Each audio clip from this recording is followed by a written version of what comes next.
घर का अगर वास्तु खराब है और घर में आपको अच्छी एनर्जी नहीं फील हो रही है, सबसे पहले तो आपके ऊपर कर्ज बढ़ जाएंगे। देखिए, अगर हम कोई भी लैंड परचेज कर रहे हैं, आपने बाई चांस एक प्लॉट खरीदा है अपना मकान बनाने के लिए, आपको तो नहीं पता वो भूमि शमशान पे बनी है या उसके अंदर कोई मरा है या कोई जानवर मर के नीचे दब गया है, आपको तो नहीं पता। आप तो सीधा जाएंगे प्लॉट खरीद लेंगे। कि अगर हम फोन पे बात कर रहे हैं और वो काम हमारा नहीं बन रहा है, लेकिन वही फोन पे बात हम घर से निकल के कर रहे हैं, तो ये चीजें वास्तु पे इफेक्ट करती हैं। हवन करते हुए सप्तऋषि का कोई फोटो या कोई वॉलपेपर अगर अपनी किचन में लगा लेता है, अगर बाई चांस ऐसा हो जाता है, तो एक पॉट लीजिए, पॉट में मिट्टी भर दीजिए और मिट्टी भर के चूल्हे और सिंक के बीच में रख दीजिए। कौन सा डायरेक्शन में पितरों का फोटोज वगैरह लगाना चाहिए? कभी भी पितरों की फोटो अगर आप टांग देंगे ना, तो पितर ही आपको परेशान करेंगे उल्टा। कुछ लोग वर्क फ्रॉम होम करते हैं ना, वर्क फ्रॉम होम करने के लिए सबसे अच्छी जगह जो होती है वो वेस्ट की दिशा होती है। सप्तम भाव गृहस्थ जीवन का भाव होता है। अगर वहाँ केतु बैठा है या केतु की दृष्टि पड़ रही है, तो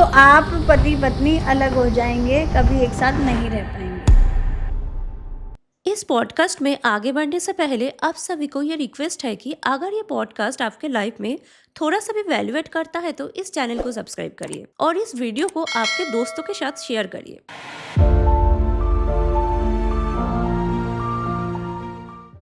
इस पॉडकास्ट में आगे बढ़ने से पहले आप सभी को रिक्वेस्ट है कि आप एक पेन और पेपर लेके बैठिए, क्योंकि आज के पॉडकास्ट में हमारे गेस्ट है डॉक्टर प्रिया शर्मा मैम, जिन्होंने एस्ट्रोलॉजी और वास्तुशास्त्र के ऊपर पीएचडी किए हैं। हम उनके साथ बात किए हैं वास्तु के बारे में। इस पॉडकास्ट के थ्रू आपको मिलने वाला है घर का कोना कोना का हिसाब। आपको पता चलेगा कि आप अगर आपको घर को डेकोरेट करना चाहते हो तो कौन सा डेकोर एलिमेंट वास्तु के हिसाब से यूज करना चाहिए। इस पॉडकास्ट का सेकेंड सेगमेंट में हम लोग बात किए हैं एस्ट्रोलॉजी के बारे में, कुंडली के बारे में, कुंडली क्यों इंपॉर्टेंट होता है उसके बारे में। तो चलिए आपका टाइम वेस्ट ना करके इस पॉडकास्ट को शुरू करते हैं।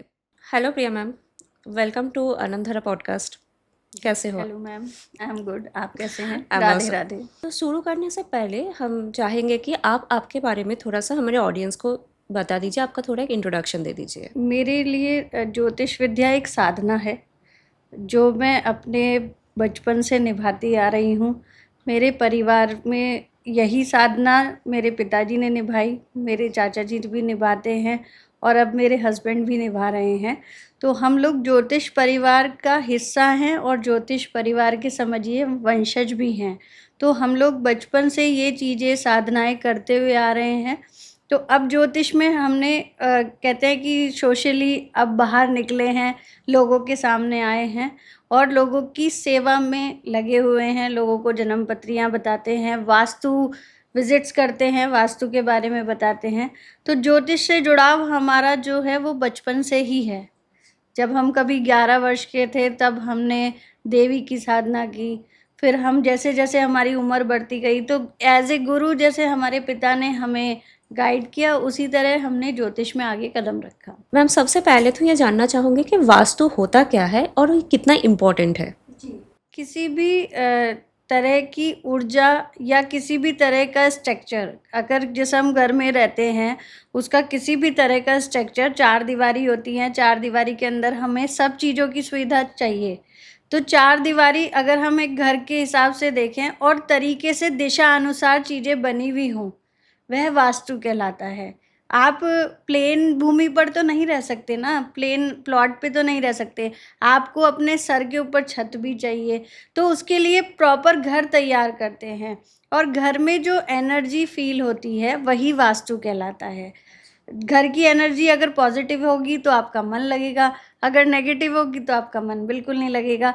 तो अगर घर में कोई भी चीज़ दिशा अनुसार व्यवस्थित होती है और हर दिशा के देवता होते हैं, अगर वह व्यवस्थित होगी तो घर को वास्तु का रूप दिया जाएगा और वास्तु के हिसाब से बनाए हुए घर में हमेशा सुख समृद्धि रहती है। आप अभी बोले कि घर का एनर्जी भी इम्पोर्टेंट होता है, तो किसी के घर में अगर नेगेटिविटी है या नेगेटिव एनर्जीज है उसको कैसे पता चलेगा और वास्तु के हिसाब से हम लोग इसको कैसे सही करेंगे? वास्तु के हिसाब से तो मैं पहले आपको एक बात बता देती हूँ कि वास्तु की उत्पत्ति कहाँ से हुई। वास्तु की उत्पत्ति की बात करें तो भगवान शंकर के पसीने से वास्तु की उत्पत्ति हुई और यह स्कंद पुराण में भी लिखा हुआ है 4000 ईसा पूर्व पहले वास्तु की यह उत्पत्ति हुई। भगवान शिव का असुरों से युद्ध हो रहा था। उस समय भगवान शिव का जो पसीना गिरा, वहाँ से एक बड़े प्राणी की उत्पत्ति हुई, बड़े मानव की उत्पत्ति हुई, जिसे ब्रह्मा जी ने वास्तु पुरुष का नाम दिया।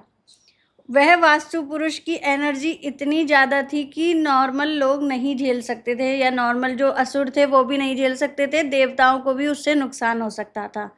तो ब्रह्मा जी ने उस वास्तु पुरुष को जमीन में सीधा लिटा के गाड़ दिया था कि इसकी जो भी एनर्जी होगी वह इसके आधार पर बनाई जाएगी। यानी कि सर जिस जगह होगा वहाँ शुद्धता होगी, पैर जिस जगह होगा वहाँ हम कोई भी भारी चीज़ या कोई भी वजन बना देंगे तो कोई दिक्कत नहीं होगी। तो वास्तु पुरुष जो है वो ब्रह्मा जी ने नाम दिया, जो स्कंद पुराण के अनुसार भी कहा है, और शिव जी के पसीने से इसकी उत्पत्ति हुई। अब बात करते हैं कि एनर्जी हम कैसे पहचान सकते हैं।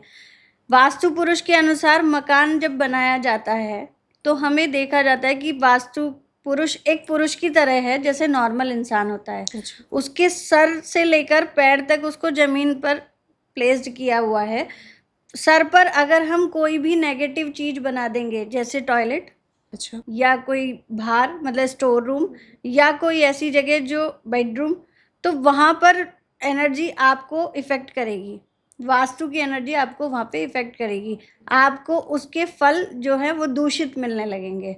लेकिन अगर वहीं पर पूजा स्थल बना दिया जाए तो उसकी एनर्जी आपको पॉजिटिव दिखाई देगी। तो इस आधार पर, वास्तु के आधार पर, शरीर के आधार पर ही हम अपने घर को कहते हैं कि बनाते हैं।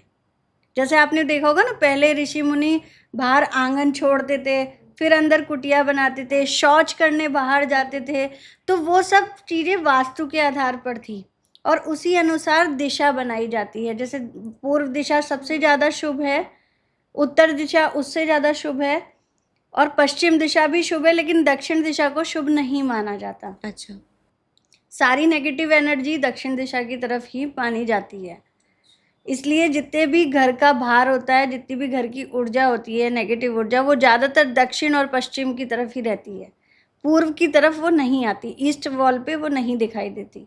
तो घर को उसी तरह प्लेस्ड किया जाता है जिस तरह वास्तु पुरुष जमीन पर लेटा हुआ है। किसी घर का अगर वास्तु खराब है तो घर वाले या घर पे जो रहते हैं उनको क्या क्या इफेक्ट्स मिल सकता है कि वास्तु खराब होने के लिए? देखिए, घर का अगर वास्तु खराब है और घर में आपको अच्छी एनर्जी नहीं फील हो रही है, सबसे पहले तो आपके ऊपर कर्ज बढ़ जाएंगे, पैसे का नुकसान होगा, पैसा पानी की तरह जाएगा। ये समझ लीजिए कि पैसे में बरकत नहीं दिखाई देगी। आप धन कितना भी कमा रहे हो, लेकिन अब जब भी आप घर में धन ला के रखेंगे, उस घर में धन का नाश होगा। धन में या तो दवाइयों में पैसा जाएगा, या किसी कर्ज की तरफ पैसा चला जाएगा, या आप बड़े बड़े लोन में फंस जाएंगे। इस तरह की चीज़ें आपको फेस करने को मिल सकती हैं। वास्तु दोष होगा तो स्वास्थ्य खराब होगा। 100% आपका स्वास्थ्य वहाँ पर खराब होने लगेगा। आपको किस तरह की बीमारी होगी ये भी वास्तु से पता चल जाता है, कि आपको हार्ट की दिक्कत है, या आपको ब्रेन की दिक्कत है, या लेग्स की दिक्कत है, या कमर की दिक्कत है। वो सब वास्तु से हम एनालाइज कर सकते हैं। कोई जब कोई नया नया अपार्टमेंट या फ्लैट या फिर कोई लैंड भी खरीदने जा रहे हैं, उसको सबसे पहले क्या देखना चाहिए कि उसके बाद वो डिसाइड करे कि हाँ परचेस कर सकते देखिए, हैं? सबसे पहले मुख्य द्वार होता है, मेन गेट। सारी एनर्जी मेन गेट से आती है। आपका मेन गेट किस तरफ है, कहाँ आपने घर लिया है, आपके घर के सामने कोई नेगेटिव चीज़ तो नहीं है, मुख्य द्वार से में कोई अड़चन तो नहीं है। तो मुख्य द्वार के लिए सबसे अच्छी दिशा पूर्व दिशा यानी कि ईस्ट दिशा मानी गई है। उसके बाद नॉर्थ दिशा सबसे अच्छे मुख्य द्वार के द्वारा मानी गई है। अगर आपका मुख्य द्वार ठीक होगा, यानी कि मेन गेट सही होगा, तो सारी एनर्जी, जितनी भी अच्छी एनर्जी है, वो आपके घर में प्रवेश करेगी। तो जब भी हम कोई मकान लेते हैं तो सब हमसे पूछते हैं कि पूर्वमुखी लें या उत्तरमुखी लें या पश्चिम मुखी लें, और मतलब हम लोग उन्हें सजेस्ट करते हैं कि साउथ के लिए हम बिल्कुल मना कर देते हैं कि साउथ मुखी हाउस नहीं लेना चाहिए। अच्छा। फिर भी कुछ वास्तुशास्त्री कहते हैं कि कुछ नहीं होता, ऐसा कुछ नहीं होता, लेकिन मैं सजेस्ट नहीं करती हूँ कि आपको दक्षिण मुखी मकान लेना चाहिए। आपको केवल पूर्वमुखी या उत्तरमुखी सबसे बेस्ट होते हैं। आप यही मकान अपने आप में डिसाइड करके ले सकते हैं, क्योंकि नॉर्मल इंसान को अंदर का कुछ नहीं पता होता जब तक वो वास्तु शास्त्री से ना पूछे, ना परिचित हो, तब तक उसे नहीं पता होता। तो उसको सबसे पहले मुख्य द्वार का चयन करना चाहिए, यही देखना चाहिए कि हम एंट्री कहाँ से कर रहे हैं। और अगर कोई लैंड परचेज कर रहा है तो उसको उसमें क्या देखना चाहिए? देखिए, अगर हम कोई भी लैंड परचेज कर रहे हैं, आपने बाई चांस एक प्लॉट खरीदा है अपना मकान बनाने के लिए, बड़ा मकान बनाना चाहते हैं आप, हम सबसे पहले उसकी ऑरा चेक करते हैं, उसकी ऊर्जा चेक करते हैं, उसकी एनर्जी चेक करते हैं। तो लैंड पे केवल मिट्टी होती है, तो हम मिट्टी को क्या करते हैं कि बीच में एक गड्ढा कर लीजिए, पूरे लैंड के बीचों बीच एक गड्ढा कर लीजिए, उसमें आप पानी भर दीजिए, प्रॉपर पानी भर दीजिए। और अगले दिन जाके देखिए, अगर उसमें पानी सूख जाता है तो वो लैंड आपके लायक नहीं है। अच्छा। अगर उसमें पानी आधा रह जाता है तो वो कुछ हद तक ठीक है आपके लिए, और उसमें थोड़ा पानी बचता है तो वो लैंड आप खरीद सकते हैं। इस तरह हम लैंड का चयन कर सकते हैं। बहुत सारी ऐसे यंत्र होते हैं जिनसे हम ऊर्जा चेक करते हैं, ऑरा अच्छा। चेक करते हैं। तो जब हम वास्तु विजिट पे जाते हैं तो सबसे पहले यही देखते हैं कि किस मुखी प्लॉट है, मतलब ये भी चेक करना होता है कि वो ईस्ट फेसिंग है, नॉर्थ फेसिंग है, साउथ फेसिंग है, या कैसा है, वो भी चेक करते हैं। प्लॉट के बाहर कोई बड़ा खंबा तो नहीं है, बिजली का खंबा।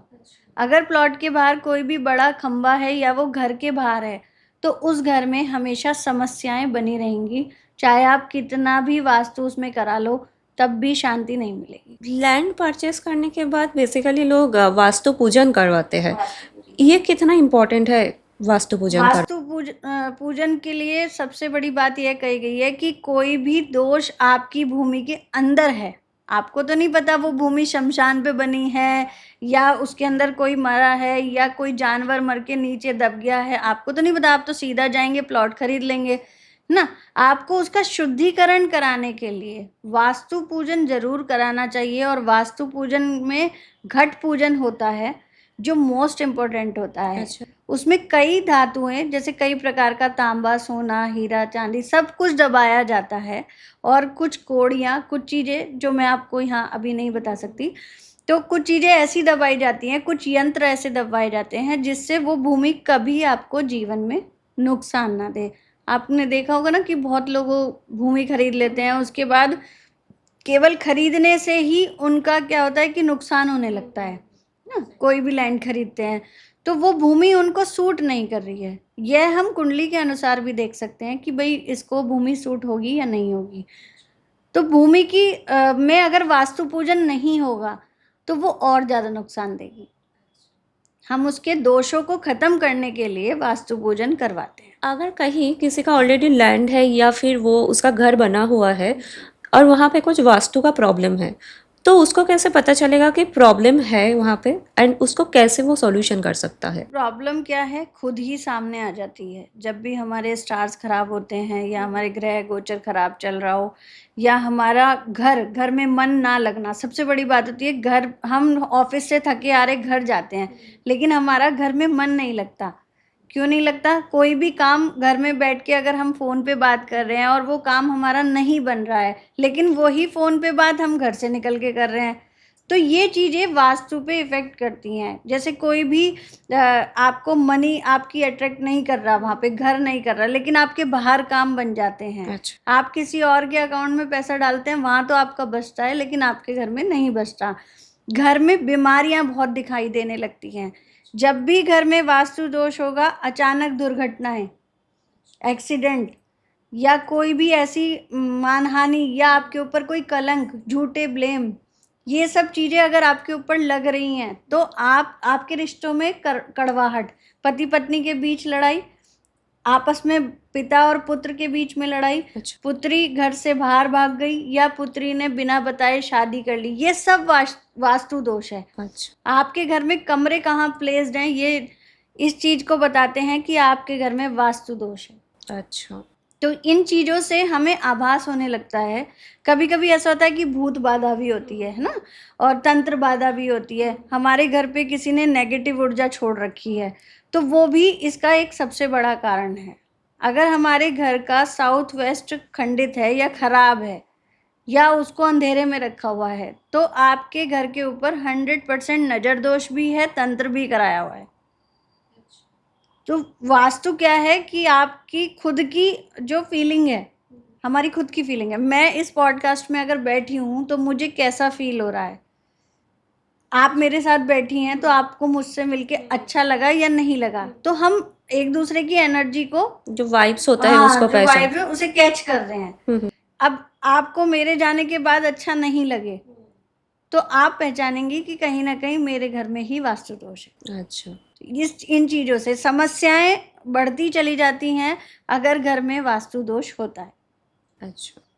बीमारियां हैं या आपके जीवन में उठा-पटक है, सफलता नहीं मिल रही है, बार-बार नौकरी पे जा रहे हैं, बार-बार नौकरी छूट रही है, ये सब वास्तु दोष के अंदर ही आती हैं। जितनी समस्याएं हमारे जीवन में रोजमर्रा में आती हैं, वो सब वास्तु दोष है। तो हम लोग घर का वास्तु के बारे में बात कर रहे हैं, तो हम लोग ऑलरेडी बात किया है कि मेन दरवाज़ा कैसे होना चाहिए घर का।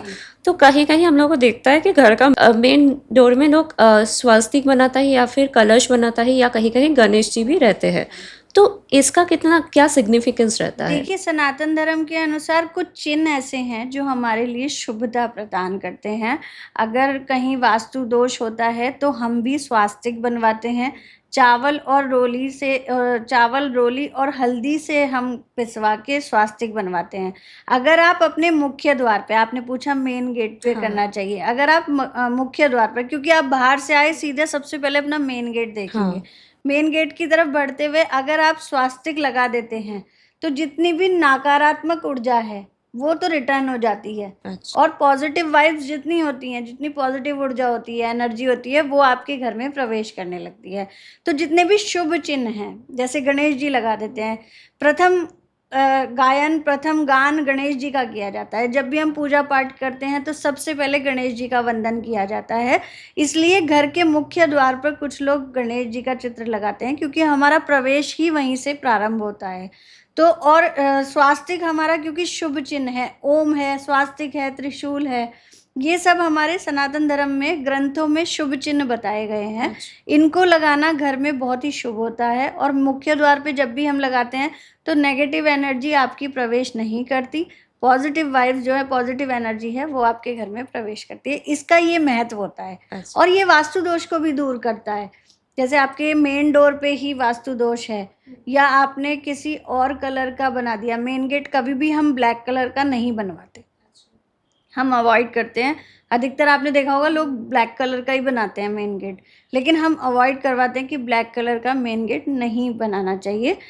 आप कोई भी कलर कर सकते हैं, उसमें ब्राउन कर सकते हैं, रेड कर सकते हैं, येलो, वाइट करवा सकते हैं, लेकिन ब्लैक कलर नहीं। क्योंकि मुख्य द्वार क्या है, अगर पूर्व स्थान पे आपका मुख्य द्वार है तो पूर्व स्थान का रंग ब्लैक नहीं है।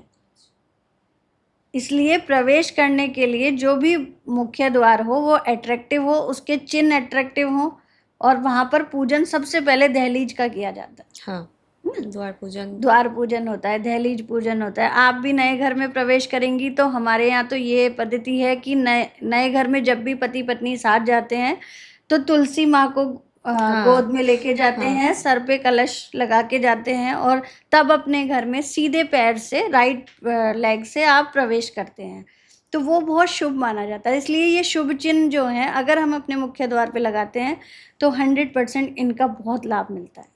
वास्तु के हिसाब से बेडरूम, जो मेन बेडरूम होता है, वो कौन सा डायरेक्शन में होना चाहिए?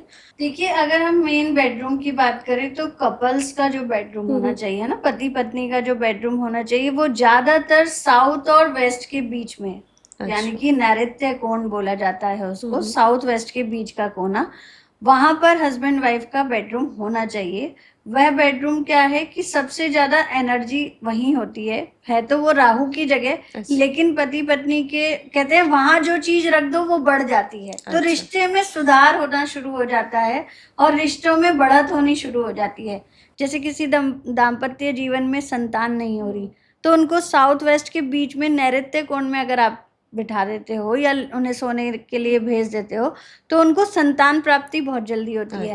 कहा जाता है नैऋत्य कोण में पितरों का भी वास रहता है। तो वहाँ बड़ा शुभ माना जाता है। सबसे ज़्यादा कपल बेडरूम वहाँ होता है।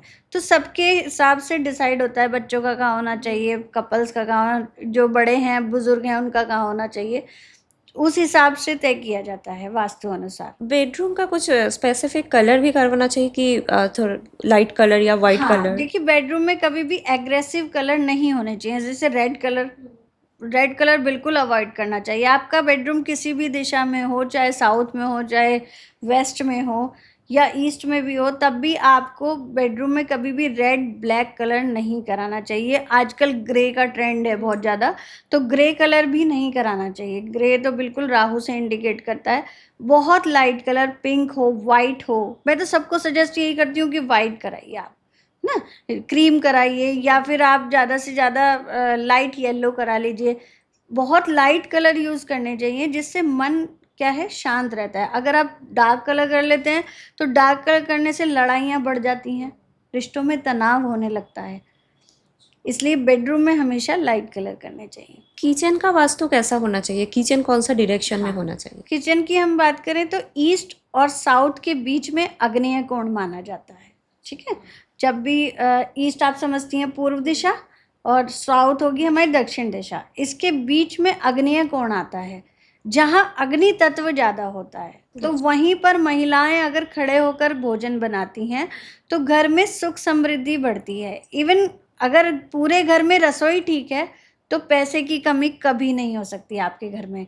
हमेशा पैसे में बरकत बनी रहेगी।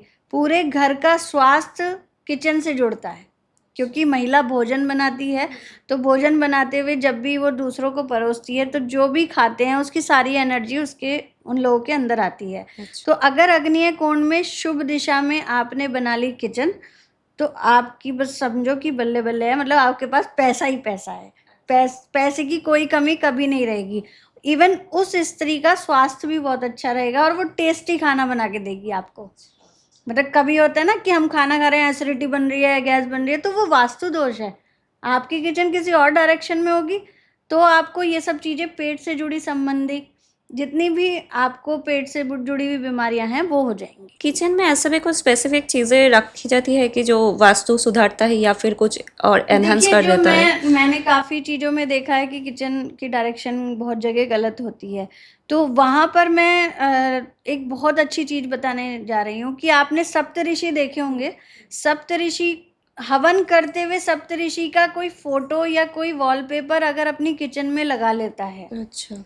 तो उस जगह का वास्तु दोष जो है वो ख़त्म हो जाता है, कम ही हो जाता है बहुत हद तक, और बहुत बेनिफिट मिलते हैं। दूसरा, लेडी कहते हैं कि सिंक और चूल्हा एक साथ नहीं होने चाहिए। जल बर्तन धोने का जो सिंक है वो और चूल्हा एक ही स्लैब पे कभी नहीं होने चाहिए। अगर बाई चांस ऐसा हो जाता है तो एक पॉट लीजिए, पॉट में मिट्टी भर दीजिए और मिट्टी भर के चूल्हे और सिंक के बीच में रख दीजिए, तो उसका वास्तु दोष जो है काफ़ी हद तक कम हो जाता है। ख़त्म नहीं होता, अच्छा, लेकिन कम हो जाता है। उस मिट्टी में आपको पेड़ नहीं लगाना है, हमें केवल अर्थ एलिमेंट वहाँ पर प्रेजेंट करना है, बैलेंस करने के लिए। बैलेंस करने के लिए हमको वहाँ मिट्टी का गमला रखना है जो चूल्हे और आपके इसके बीच में रहे, सिंक के पानी के, क्योंकि जल तत्व और अग्नि तत्व एक दूसरे को बुझा देंगे। जल जब भी अग्नि पे गिरेगा तो अग्नि को बुझा देगा और आपके स्वास्थ्य में खराबी आने लगेगी। तो पहले तो कोशिश यही करें कि एक ही स्लैब पे चूल्हा और सिंक ना बनाएं। अगर बन गई है तो वहां पर मिट्टी का गमला रखें। अच्छा। दूसरी बात, सबसे अच्छी चीज की देखने को मिलता है कि स्लैब जो है वो ब्लैक कलर की, पत्थर ब्लैक कलर का सभी लगवा लेते हैं। मैंने जितनी भी वास्तु विजिट की है, ज्यादातर लेडीज ब्लैक कलर का पत्थर लगवाती हैं। तो ये सबसे बड़ा दोष है। अच्छा। अगर हम ग्रहों के हिसाब से देखे जाए तो मंगल अग्नि का कारक है और पत्थर जो है काले रंग का राहु का कारक है, तो अंगारक दोष बन जाता है। कभी भी स्लैब पत्थर ब्लैक नहीं होना चाहिए। जो सबसे अच्छा पत्थर है, अगर आपके घर में काले रंग का पत्थर है तो हटवा दो, तुरंत उस पे ग्रीन कलर का पत्थर लगवा दो, लाइट ग्रीन। अच्छा। तो आप अपने घर में जो पैसे का फ्लो है वो देखेंगे कितना अच्छा हो जाएगा। घर का पूजा रूम भी एक इम्पोर्टेंट पार्ट होता है। जी। पूजा रूम कौन से डायरेक्शन में होना चाहिए और इसका वास्तु कैसा होना चाहिए? अगर हम पूजा की बात करें, देखिए पूजा हमारे मन को हल्का करती है ना। हम किसी भी मुसीबत में होते हैं, भगवान की शरण में भागते हैं, किसी भी परेशानी में होते हैं तो भगवान को ही देखते हैं। तो हमारे जो वास्तु के अनुसार जो सबसे अच्छी जो दिशा बताई गई है वह पूर्व और उत्तर के बीच में ईशान कोण पड़ता है। वह ईशान कोण भी एक दिशा है। उस दिशा में अगर हम मंदिर प्लेस्ड करते हैं, मंदिर बनाते हैं, तो वहाँ से जो पूजा करने, जैसे आप वहाँ बैठकर पूजा करती हैं तो वो पूजा आपकी सीधी भगवान को लगती है। अच्छा। ईशान का मतलब होता है भगवान शिव, और भगवान शिव का स्थान जो है वो ईशान कोण है। अगर आप ईशान कोण में पूजा स्थल नहीं बना सकते तो आप पूर्व दिशा और उत्तर दिशा कुबेर की है, अच्छा। हाँ। तो आप इन 2 दिशाओं में अपना मंदिर बना सकते हैं। अदर दिशाओं में अलाउ नहीं है। गलती से आपका बन गया है तो उसमें कुछ रेमेडी हो जाएगी, लेकिन सबसे जो अच्छी जगह है वो उत्तर और पूरब और इसके बीच में ईशान कोण, यही सबसे अच्छी बेस्ट जगह होती है पूजा करने के लिए। इसमें आपका मुख पूरब की तरफ रहता है, ईश्वर का मुख कहीं भी हो, चारों तरफ ईश्वर है। दूसरा, आपका मुख उत्तर की तरफ रहता है तो वो भी कुबेर का स्थान है, हिमालय का स्थान है, तो वो भी बहुत अच्छा शुभ माना जाता है। तो हमें मंदिर जो है वो मेन मैं यही कहूँगी कि ईशान कोण में बनाया जाए। मंदिर में भगवान या मूर्ति को प्लेस करने का भी कुछ वास्तु होता है क्या? जी हाँ, उसमें भी वास्तु होता है। देखिए, सबसे पहले तो क्योंकि सावन चल रहा है अभी, तो मैं भगवान शंकर की ही बात करूँगी। लोग अपने मंदिर में ना बड़े-बड़े शिवलिंग रख लेते हैं। तो घर में गृहस्थ जीवन में कभी भी बड़े शिवलिंग नहीं रखे जाते हैं। केवल आपके अंगूठे के बराबर एक शिवलिंग रखा जाता है, वो भी स्फटिक का शिवलिंग ओके। गृहस्थ जीवन में अलाउ है। इस शिवलिंग की भी निरंतर पूजा होनी चाहिए आपके घर में। अच्छा। यानी कि आपने रख दिया और उनको ना आप स्नान करा रहे हैं, ना रुद्राभिषेक कर रहे हैं उनका, ना उन्हें सिर्फ ऐसे ही रख दिया, तो ऐसे नहीं रखते हैं। अपने घर में जब भी रखें छोटे से शिवलिंग रखें, केवल जो आपके अंगूठे के बराबर हों, और उनको रोज़ जल स्नान कराएं। देवी देवताओं के अनुसार, क्योंकि हम गृहस्थ जीवन में रहते हैं, बच्चों के साथ रहते हैं, तो अपने घर में एक शिव परिवार रख सकते हैं जिसमें माता पार्वती, गणेश जी और कार्तिक जी और शिव जी सब एक साथ बैठे होते हैं। दूसरा, राम दरबार लगा सकते हैं आप अपने घर में, और एक गणेश लक्ष्मी जो हम हर दिवाली पे भी अपने घर में लाते हैं, पूजन करते हैं, तो वो ये चीज़ें रखनी चाहिए। अगर आप अपने गुरु की फ़ोटो लगा रहे हैं, कुछ लोग दीक्षा लेके गुरु की फ़ोटो लगाते हैं, लेकिन मैंने कई घरों में देखा है कि गुरु से बड़ी, मतलब ये समझ लीजिए भगवान से बड़ी फ़ोटो गुरु की लगा देते हैं। देखिए, भगवान भगवान है, हाँ। ठीक है। मैं मानती हूँ कि कहा गया है कि गुरु का जो पद है वो भगवान से भी ऊंचा है, लेकिन फोटो को मैं यही कहूँगी कि फोटो आप भगवान से नीचे लगाएं, गुरु की, यानी कि भगवान के चरणों में, क्योंकि गुरु आपको भगवान तक पहुँचने का संकेत देते हैं। असल में गुरु भी भगवान की ही पूजा करते हैं। हाँ। तो हर घर में गुरु की फोटो ज़्यादा बड़ी ना लगाई जाए, छोटी सी फोटो लगाएं, वो भी भगवान के चरणों में। पितरों की फोटो कभी भी मंदिर में नहीं लगाएं। लोग क्या करते हैं, अपने दादाजी की, अपने पिताजी की फोटो भगवान के जस्ट बराबर में लगा देते हैं। पितरों के लिए अलग दिशा प्लेस्ड की गई है, उनकी फोटो वहाँ पर लगाई जाती है। ईश्वर के साथ पितर का कोई संबंध नहीं है, तो ईश्वर के साथ कभी भी पितरों की फोटो मंदिर में नहीं लगानी चाहिए, व्यापार स्थल में भी नहीं लगानी चाहिए। आपने देखा लोग दुकान में भी लगा के रखते हैं, तो दुकान में भी आप मंदिर में नहीं लगाइए, उनके लिए अलग दिशा होती है, तो आप उस दिशा में लगा सकते हैं। आप जैसे शिवलिंग का बात की है कि स्फटिक शिवलिंग घर में रखना चाहिए, तो वहाँ पे पारद शिवलिंग कितना हेल्पफुल होता है वास्तु के लिए? देखिए, एनर्जी सबसे ज़्यादा पारद शिवलिंग में होती है, तो उसकी एनर्जी हम लोग नहीं झेल सकते। तो पारद शिवलिंग को सबसे ज़्यादा मंदिर में ही पूजा जाता है। उसकी एनर्जी इतनी ज़्यादा होती है कि वो हमारे रोज़मर्रा के जीवन में, हमारे अंदर इतना शुद्धिकरण नहीं है कि हम भगवान की ऊर्जा झेल जाएं। हम इतने शुद्ध नहीं हैं ना। पारिवारिक जीवन होता है, आपसी संबंध भी होते हैं, हम शौच भी करने जाते हैं, तो भगवान की इतनी एनर्जी हम नहीं झेल सकते। तो स्फटिक का शिवलिंग शांत कहा गया है। पारद के शिवलिंग में ऊर्जा अत्यधिक होती है, तो उसको हम नहीं झेल सकते, फिर उसके दुष्परिणाम हमें देखने को मिलते हैं। इसलिए पारद का शिवलिंग जो है वो बाहर मंदिर में ही पूजा जाता है, और आपको अगर पूजा करनी है तो मंदिर जाके वहीं पर ही रुद्राभिषेक पारद के शिवलिंग पे करें। और कहीं-कहीं कोई-कोई घर पे काला पत्थर के भी शिवलिंग रखते हैं। हाँ, मतलब रखते हैं ऐसे तो नर्मदेश्वर हैं, नर्मदेश्वर भी रख सकते हैं, जो आपने देखा होगा कि ये इंदौर में नर्मदा नदी है, वहाँ से मिलते हैं। लेकिन कोई भी आप शिवलिंग रखें, पारद का, और वैसे शिवलिंग तो मैं मना करती हूँ, नर्मदेश्वर या स्फटिक ही कहती हूँ। तो नर्मदेश्वर भी बहुत छोटे से रखें, बड़ा कोई शिवलिंग ना रखें, क्योंकि आप शिवलिंग की ऊर्जा नहीं झेल सकते। भगवान शिव की ध्यान मुद्रा आप नहीं झेल सकते। हम नॉर्मल लोग हैं और हम गृहस्थ जीवन में रहते हैं, हमेशा शुद्ध भी नहीं रहते हैं। तो ईश्वर की ऊर्जा झेलने के लिए काफ़ी कुछ चाहिए, तो उससे फिर समस्याएं खड़ी होने लगती हैं हमारे जीवन में। आजकल तो बहुत ज़्यादा देखने को मिलता है कि घर पे लोग लड्डू गोपाल जी को रखते हैं और उनको लेके ट्रैवल भी करते हैं। ये ट्रैवल करना उनको लेके ये कितना जस्टिफाइड? बहुत गलत है। हाँ, देखिए, लड्डू गोपाल जी को आप घर में रख सकते हैं, उन्हें भोजन करा सकते हैं, भोग करा सकते हैं, लेकिन उनको लेके जगह-जगह घूमना, ये बहुत गलत है। क्योंकि आप ईश्वर को लेके, आप अपना पूरा मंदिर लेके कहीं घूमते हैं? आप अपने मंदिर के सारे भगवान जी गोद में लेके घूम रहे हैं? नहीं। तो आप लड्डू गोपाल जी को क्या, चाहे वो आप उन्हें अपना बेटा माने, चाहे आप उन्हें अपना भाई माने, लेकिन आप उन्हें जगह-जगह लेकर ना घूमें, इससे उनका अपमान होता है।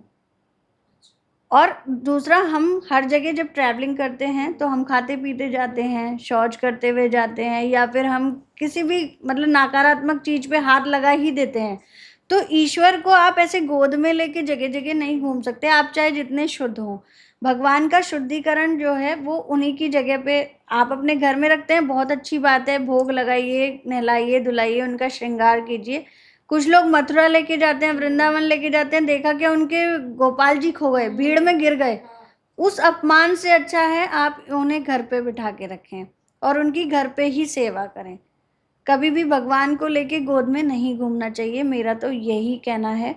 बाकी देखिए, सबकी अपनी-अपनी श्रद्धा है, जो भी जिस तरह घूम रहा है, लेकिन हम लोग तो स्ट्रिक्टली मना करते हैं कि नहीं घूमना चाहिए। तो अभी हम लोग पूजा रूम के वास्तु के बारे में बात कर रहे थे, तो अ, ऐसा काफ़ी सिचुएशन होता है कि किसी का पूजा रूम गलत डायरेक्शन में है, तो उसको हम लोग कैसे सही कर सकते हैं? उसका रेमेडीज़ क्या होता है? देखिए, अगर जैसा मैंने आपको बताया कि पूर्व और उत्तर दिशा में सबसे अच्छा रहता है। साउथ में हम बिल्कुल मना करते हैं, साउथ में नहीं बनाइए। अगर आपका बन जाता है तो उस तरह के एलिमेंट्स या उस तरह के बल्ब या उस तरह का कपड़ा रख दिया जाता है। अभी मेरी एक वीडियो वायरल हुई कि लाल कपड़ा मंदिर में नहीं बिछाना चाहिए। हाँ, हाँ, मैं भी देखी। उसका ये ट्रेंड था कि पूर्व दिशा का मंदिर बना के लाल रंग के कपड़े को नहीं बिछाना चाहिए, क्योंकि लाल रंग जो होता है वो साउथ वॉल का होता है, ठीक है? साउथ दिशा रेड तत्व होती है, तो रेड कलर का जो कपड़ा है उसमें हम मंदिर में कपड़ा चेंज कर सकते हैं, बल्ब लगा सकते हैं और उसी तरह के रिफ्लेक्शन दे सकते हैं। जैसे मान लीजिए आपका मंदिर नैऋत्य कोण में बन गया, साउथ और वेस्ट के बीच में, तो आप वहाँ पर येलो रंग प्लेस्ड कर दीजिए। अगर आपकी माता रानी है तो उन्हें येलो ड्रेस पहना दीजिए, येलो कपड़ा बिछा दीजिए और येलो बल्ब लगा दीजिए। अगर आपका मंदिर साउथ की दिशा में बन गया है, दक्षिण दिशा में बन गया है, तो आप वहाँ पे रेड कलर का कपड़ा बिछा दीजिए और उनको, माता रानी को या जो भी आपके कान्हा जी हैं, उनको रेड कलर के कपड़े ज़्यादा से ज़्यादा पहनाएं या रेड बल्ब प्लेस कर सकते हैं। दूसरी बात क्या है कि अगर आपका जो पूजा रूम है वो प्रॉपर पश्चिम दिशा में बन गया है, तो हम वहाँ पर थोड़ा-सा ग्रीन कलर का या ब्लू कलर का एलिमेंट्स दे सकते हैं वहाँ पर। हाँ, वैसे कोशिश यही करनी चाहिए कि मंदिर को हमेशा पूर्व दिशा की तरफ ही रखना चाहिए। अभी एक नया ट्रेंड भी चला है कि घर में मेडिटेशन रूम या योगा रूम या योगा के लिए एक प्लेस रखने का। ये कौन-सा डायरेक्शन में होना चाहिए? देखिए, जब भी हम मेडिटेशन करते हैं, ध्यान करते हैं, तो हमें कोई भी डिस्टर्ब ना करे, हम ही सोचते हैं। और अगर दिशा भी डिसबैलेंस हो गई है, आप, कुछ दिशाएं ऐसी होती हैं कि उत्तर और पश्चिम के बीच की दिशा को वायव्य कोण कहा जाता है, वह वायु का कोण होता है। उस दिशा में अगर आप मेडिटेशन रूम बना देते हैं तो कोई ना कोई आपको डिस्टर्ब करता रहेगा। आपका मन विचलित रहेगा, क्योंकि वो वायु की दिशा है। वायु क्या है? चलती रहती है। अगर मेडिटेशन रूम आपने इस दिशा में कर दिया तो आप कभी भी ध्यान नहीं लगा पाएंगे। मेडिटेशन करने के लिए अगर आपने साउथ की वॉल पे कर दिया तो आपको गलत विचार, गंदे विचार, अजीब अजीब चीज़ें दिखाई देना या भूत प्रेत जैसी चीज़ें दिखाई देना, ऐसी चीज़ें आपको मेडिटेशन में दिखाई देंगी। तो मेडिटेशन के लिए सबसे शुद्ध जगह जो होती है वो ईस्ट की दिशा होती है। ईस्ट की वॉल पे अगर आप अपना मेडिटेशन रूम बनाते हैं, अपना फेस ईस्ट की तरफ रखते हैं या नॉर्थ की तरफ रख लेते हैं, तो आपको शुद्ध विचार आते हैं। और जो आप पूजा, ध्यान, मेडिटेशन, योगा कर रहे हैं उसमें मतलब आपको सफलता मिलने लगती है। अच्छा। एक स्टेप होता है ना कि स्टेप बाय स्टेप हम चढ़ेंगे। पहले हम 15 सेकंड का ध्यान करेंगे, फिर हम 15 मिनट का ध्यान करेंगे, फिर हम आधे घंटे का ध्यान करेंगे। वो चीज़ों की उत्पत्ति जो है वो पूर्व दिशा से होती है, जो सबसे शुभ दिशा मानी जाती है। तो जब भी मेडिटेशन रूम बनाना हो तो आप पूर्व दिशा को सेलेक्ट करिए, ईशान कोण को सेलेक्ट करिए, क्योंकि भगवान शिव ध्यान में बैठे रहते हैं, उन्हें कोई डिस्टर्ब नहीं करता, कोई हलचल नहीं मचाता। वरना घर में शोर होता है, कोई ना कोई आपको आवाज़ लगा लेता है, डिस्टर्ब करता है। तो हमेशा शुभ दिशा के लिए पूर्व और ईशान कोण सबसे अच्छी दिशा है। हम लोग कुछ देर पहले ही बात कर रहे थे कि पितरा के लिए अलग सा दिशा होता है और उसी दिशा में लगाना चाहिए, पूजा रूम में नहीं लगाना चाहिए। तो ये कौन सा डायरेक्शन में पितरा का फोटोज वगैरह लगाना चाहिए? देखिए, पितृ जो हमारे पास से चले गए हैं, जिनकी मृत्यु हो गई है, जो हमारे पीढ़ी दर पीढ़ी दादा हैं, दादी हैं, उन सब का सम्मान जरूर करना चाहिए। जाने से पहले भी सम्मान करना चाहिए, जाने के बाद भी सम्मान करना चाहिए। पितरों की जो फोटो है वो हमेशा दक्षिण दीवार पर लगानी चाहिए। और कुछ लोग एक गलती करते हैं कि पितरों की फोटो को कील पे टांग देते हैं। ये सबसे बड़ा वास्तु दोष है। अच्छा। पितरों की फोटो को हमेशा दक्षिण की दीवार पर लगाएं। मुख उनका किधर भी हो, उत्तर की तरफ ही होगा, लेकिन वॉल वही होनी चाहिए, दक्षिण वाली। और उनके नीचे स्थान दें, जैसे स्लैब लगा दें हाँ। या कोई ट्रे वगैरह हो, उनकी फोटो के नीचे लगा दें, जिससे वो उनकी फोटो उस पर टिक जाए। कभी भी पितरों की फोटो अगर आप टांग देंगे ना तो पितृ ही आपको परेशान करेंगे उल्टा। हाँ, आप ये हर घर में जाके देखना, अगर आपने पितरों को स्थान नहीं दिया ना तो वो आपको परेशान करेंगे। जैसे आपने देखा होगा कि पुराने गांव में देवी देवताओं को स्थान दिया जाता था और उनके लिए एक अलग जगह बनाई जाती थी। और अब क्या करते हैं लोग कि पितरों की फोटो को बस एक जगह टांग दिया, ना उन्हें कोई देख रहा, ना वो गंदी हो रही हैं, उन पे धूल चढ़ रही है, कोई उन पे ध्यान नहीं दे रहा। ये सबसे बड़ा वास्तु दोष हो जाता है घर का। अगर आपके पितृ नाराज हैं तो वो आपके घर में कभी चैन से आपको रहने नहीं देंगे, और अगर आपके पितृ खुश हैं तो वो हमेशा आपके घर में बरकत देंगे। तो साउथ वॉल जो होती है वो पितरों के लिए होती है, और दिशा भी वही कही गई है कि पितरों का जो पूजन होता है, पितृ का पूजन केवल पितृपक्ष में ही करना चाहिए। अच्छा। पितृपक्ष आते हैं ना, पितृपक्ष जो शुरू होते हैं उन्हीं में ही उनका पूजन करना चाहिए। बाकी दिन रोज की धूप बत्ती दिया बत्ती नहीं करनी चाहिए। अच्छा। कुछ लोग अपने पितरों के सामने रोज धूप बत्ती जलाते हैं, रोज दिया करते हैं, तो रोज अपने पितरों की पूजा नहीं करनी चाहिए।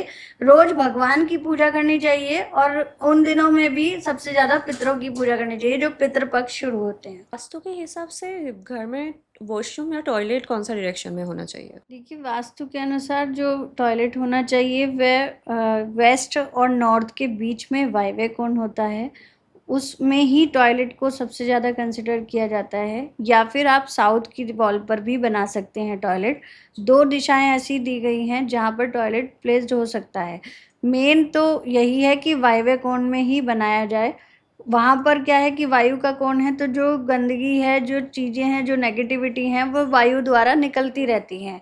परंतु अगर हम गलत डायरेक्शन में उसे बना देते हैं तो वो घर में बहुत सारी बीमारियाँ और बहुत सारी धन हानि देता है, जिसकी वजह से काफ़ी परेशानी आपको झेलनी पड़ सकती है जीवन में। पानी का सोर्स जैसे कि पानी का टैंकी या वाटर चैम्बर, ये सब कौन सा डायरेक्शन? पानी की टंकी अगर आप रखते हैं, देखिए, क्योंकि सारे घर का फ्लो आपका किस तरफ जाता है ये सबसे ज़्यादा मायने रखता है कि आपके पूरे घर का पानी का फ्लो किधर जाता है। लेकिन पानी की टंकी भरते ही वजन हो जाता है, भारी हो जाती है, तो वेस्ट की दिशा सबसे अच्छी मानी गई है। प्रॉपर वेस्ट W1 में अगर आप अपनी टंकी रख देते हैं तो आपको बहुत अच्छे लाभ मिलने लगते हैं। उसका पानी का स्रोत अगर आपका पूर्व दिशा की तरफ जा रहा है तो पैसे में भी बरकत आपकी बढ़ती है। अच्छा। इवन आपकी टंकी कभी भी पूर्व दिशा या उत्तर दिशा में नहीं रखी होनी चाहिए, वरना आपको माइग्रेन की प्रॉब्लम हो सकती है। मतलब आपको हमेशा सर में दर्द रहेगा, सर भारी रहेगा। जैसा मैंने बताया कि अकॉर्डिंग टू वास्तु पुरुष, अगर आप वास्तु पुरुष के सर पे ही पानी की टंकी रख दोगे तो सारी ज़िंदगी आपको टेंशन, परेशानी और आपको माइग्रेन की बीमारी हो जाएगी। वास्तु के हिसाब से चाइल्ड बच्चा के लिए रूम या बच्चे का पढ़ने का रूम कौन सा पढ़ने डायरेक्शन? का रूम, बच्चे के देखिए पढ़ने का रूम होता है कि बच्चा, जैसे हम मेडिटेशन करते हैं ऐसे बच्चे का पढ़ाई में ध्यान लगना चाहिए। तो ज़्यादातर हम उत्तर दिशा यानी कि नॉर्थ दिशा का रूम जो है वो बच्चों को प्रोवाइड करते हैं। और वो उसकी दिशा क्या होती है कि ब्लू एलिमेंट, जैसे जल का कलर होता है ना, जैसे हल्का ब्लू होता है, ऐसा कलर उनके रूम में होना चाहिए, लाइट ब्लू कलर। और वहाँ पर कुछ पानी से संबंधित ही चीज़ें होनी चाहिए, जैसे कह सकते हैं कि कोई शोपीस हो जिसमें पानी चलता हुआ हो, या कोई सीनरी हो जो पानी मतलब इंडिकेट दिखा रही हो, या झरना हो। ऐसी चीज़ें अगर बच्चों के रूम में रखते हैं तो बच्चों का पढ़ाई में मन लगता है। नॉर्थ के रूम में बच्चों को दीजिए, सोने के लिए भी दीजिए और मतलब पढ़ाई के लिए भी दीजिए। पढ़ने के टाइम उनकी डायरेक्शन, फेस की डायरेक्शन पूर्व दिशा में या उत्तर दिशा में होनी चाहिए। ये शुभ दिशाएं हैं। यहीं पर ही बच्चा अगर स्टडी करता है तो जीवन में ज़रूर नाम और तरक्की करता है। ऑफिस रूम या जो काम करने का जगह होता है उसका वास्तु या फिर डेकोरेशन अकॉर्डिंग टू वास्तु कैसा होना जी, चाहिए? देखिए जो कुछ लोग वर्क फ्रॉम होम करते हैं, है ना? वर्क फ्रॉम होम करने के लिए सबसे अच्छी जगह जो होती है वो वेस्ट की दिशा होती है। वेस्ट के अलावा नैऋत्य कोण भी कहा जाता है, जो साउथ और वेस्ट के बीच में होता है। वहाँ पर बैठ के अगर हम काम करते हैं, है ना? तो हमारा ध्यान लगा रहता है, क्योंकि वो शनि की दिशा है। शनि डिसिप्लिन को पसंद करते हैं। और शनि वहाँ पर क्या है कि आप जो भी काम कर रहे हैं उसमें प्रखरता, डिसिप्लिन और मतलब जो भी चीज़ कर रहे हैं, जैसे किसी से डील कर रहे हैं आप वहाँ बैठ के, तो बहुत समझदारी से, शनि को बड़ा न्यायप्रिय और हाँ। समझदार व्यक्ति कहा गया है। तो शनि हमें वहाँ पर बैठ के वेस्ट की दिशा में अगर हम कोई काम करते हैं तो हमें तरक्की मिलने लगती है। अच्छा। वेस्ट की दिशा काम करने के लिए बहुत अच्छी है। कोई भी हम काम कर रहे हैं ना, ऑफिस वर्क कर रहे हैं या किसी से डील कर रहे हैं या कोई फ़ोन कॉलिंग कर रहे हैं या वर्क फ्रॉम होम कर रहे हैं, तो वेस्ट की दिशा में अगर आप बैठ के करते हैं तो वो बहुत लाभ देती है पश्चिम की दिशा। वास्तु के हिसाब से हम लोग घर में ऐसा कौन सा प्लांट्स रख सकते हैं जो घर में पॉजिटिविटी लाए या फिर मनी फ्लो लाए या कुछ वास्तु को एनहांस करे? और देखिए वास्तु के लिए सबसे पहले मेन द्वार पे तो तुलसी माँ को रखा जाता है। तुलसी माँ बहुत ही शुभ होती हैं। और तुलसी के अलावा अगर हम रख सकते हैं तो नेगेटिविटी एंटर ना करे, स्नेक प्लांट आता है एक, उसको भी हम रख सकते हैं। और यहाँ पर अगर हम बात करें, सबसे अच्छा प्लांट जो होता है वो अपराजिता का प्लांट भी कहा जाता है, जिसपे ब्लू कलर के फूल आते हैं। अगर उसकी बेल आप मेन डोर पे चढ़ा दें तो भी आपके घर में कोई नेगेटिविटी प्रवेश नहीं कर सकती। सबसे शुभ वह पेड़ कहा गया है। बाकी आप बैम्बू ट्री है, बहुत सारे ट्री हैं जो आप रख सकते हैं, वो आपको लाभ देते हैं घर में। कहीं कहीं लोग घर पे कैक्टस रखता है, कैक्टस का पेड़ रखता है, प्लांट रखता है, वो कैक्टस बहुत नुकसान देता है। कैक्टस क्योंकि कांटों का पेड़ है, कांटों के पेड़ मैं घर से हटवा ही देती हूँ। कांटों के पेड़ क्या है, रिलेशनशिप खराब करते हैं। जब भी आप देखते हैं ना कोई चीज़ चुभ जाती है तो ब्लड निकलने लगता है, तो क्या होता है कि जब भी रिश्तों में कड़वाहट और चुभन आने लगती है, वह घर में कैक्टस रखे हुए पौधे जिनके यहाँ होंगे, या नींबू का पेड़ होगा या बड़े पेड़ होंगे, जो पीपल का पेड़ भी कभी घर पे नहीं लगाना चाहिए। तो अगर ये पेड़ आपके घर पे होंगे तो हमेशा आपके घर में तनाव रहेगा। आपस में पति पत्नी लड़ेंगे, बेटा और पिता लड़ेंगे, माँ बेटा लड़ेंगे, या उस घर के बच्चे ही उस घर से दूर चले जाएंगे। तो अगर आप नेगेटिव प्लांट्स घर पे रखते हैं तो उस घर में कभी भी शांति नहीं रहती। हम लोग जब प्लांट्स के बारे में बात कर रहे हैं तो जिसके घर में मानिए सामने या पीछे कहीं जगह है वो बड़ा कुछ पेड़ जैसे फ्रूट्स का या फिर कोई फूल का लगाना चाह रहा है, तो कौन सा पेड़ घर में लगाना सही होता देखिए अगर आपके घर की दिशा सबसे ज़्यादा मैटर करती है। अगर पूर्व दिशा है तो जितने भी हल्के छोटे प्लांट हैं वो आप अपने पूर्व दिशा में लगा सकते हैं। जितने भी बड़े फ्रूट्स के या बड़े प्लांट्स हैं वो आप अपनी पश्चिम या दक्षिण दिशा में लगा सकते हैं। कोई भी बड़ा या भारी पेड़ आप पूर्व या उत्तर दिशा में नहीं लगाइए, वह आपको नुकसान दे सकता है। और जो भी भारी बड़े फ्रूट्स देने वाले पेड़ हैं, या कह सकते हैं कि नीम भी बहुत बड़ा हो जाता है, अमरूद का पेड़ भी बहुत बड़ा हो जाता है, जामुन का तो नहीं लगाना चाहिए घर में, इमली का पेड़ नहीं लगाना चाहिए। जो भी पेड़ ज़्यादा बड़े हो जाते हैं उनको आप पीछे की साइड यानी कि वेस्ट की साइड लगा सकते हैं, या साउथ की उस पर लगा सकते हैं।